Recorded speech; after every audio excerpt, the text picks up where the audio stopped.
Uni pa lang si mga kaganapan na bago ang kapistahan kan sa tuyang lugar. Bago nga ni magabot ang pista ay nagkukudal kita kan sa tong plaza. Ta ang plaza ta open lang sana. Idi nga sa muyang lugar ay igwang inaapod na aurora. Bago nga ni ang kapistahan o 8 days before ang piyesta ay nagkakaigwa kami ng aurora kada banggi.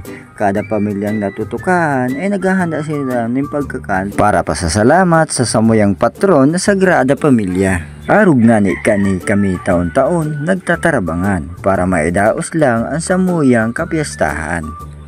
Pagkatapos tanganing maggudal, uni na naman kita sa barangay Apad para magsubli ning tukawan asin lamisa. Pasalamat nga na ako sa kapitan dyan na mabuoto na day kita tinanggihan na pasublion. Kaya shoutout sa imo Kap Marlo Bukago, saludo kami sa imo.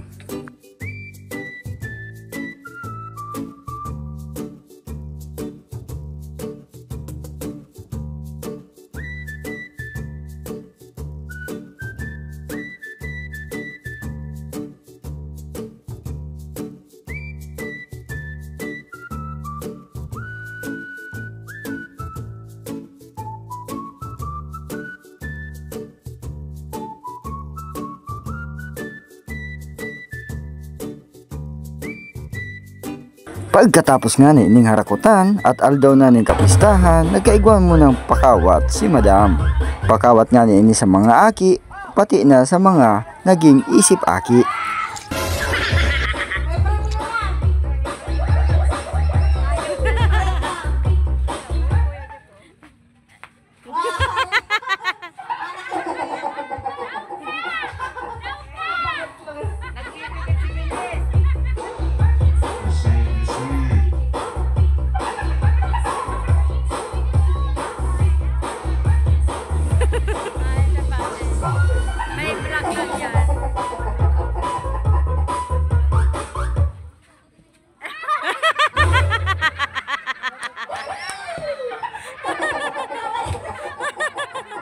Wala nakad-balance.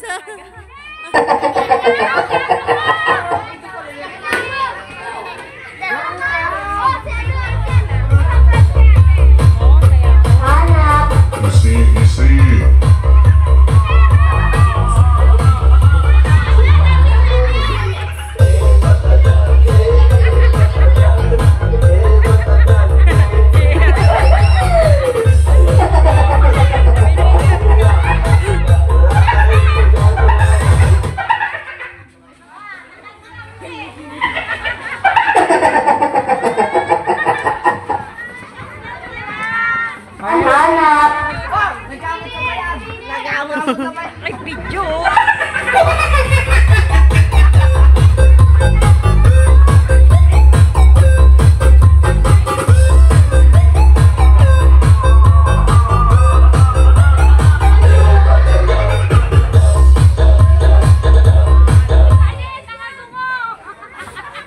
Hanap.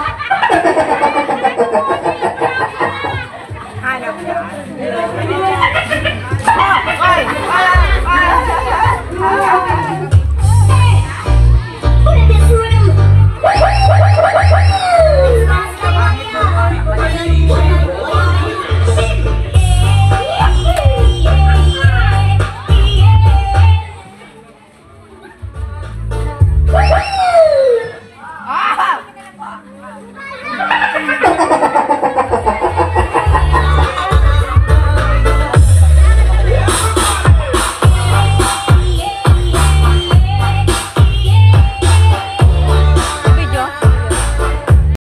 At pagkatapos nga ning maugmahon na pakawat ni Madam Merly, oras na para kita naman ang mag-ugma.